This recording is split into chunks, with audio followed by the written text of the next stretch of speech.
Assalamualaikum, nami abdi Ari Miftahila ti kelas 10 MIPA 2 bade macakeun dongeng. Judul dongengna Kuda Haribudi. Aya maung eker manggeus kolot katambah gering, ngalungsar handapeun tangkal kai bari gegerungan.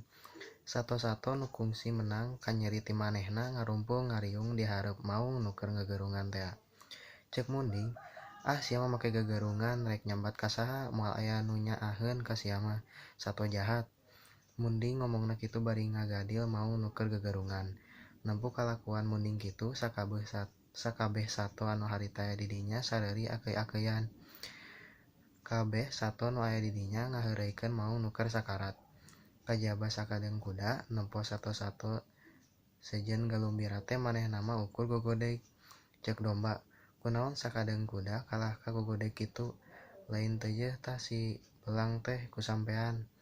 Lain baheula si belo ditekuk, tembal kuda. Kaula mah lain teu ngewa kana kalakuan maung teh, ngan waktu ieu kaayaanna pan keur gering parna. Manehna teh keur sakarat sakedeung deui oge paeh, kuduna mah sato nu keur sakarat teh ulah diheureuikeun kitu.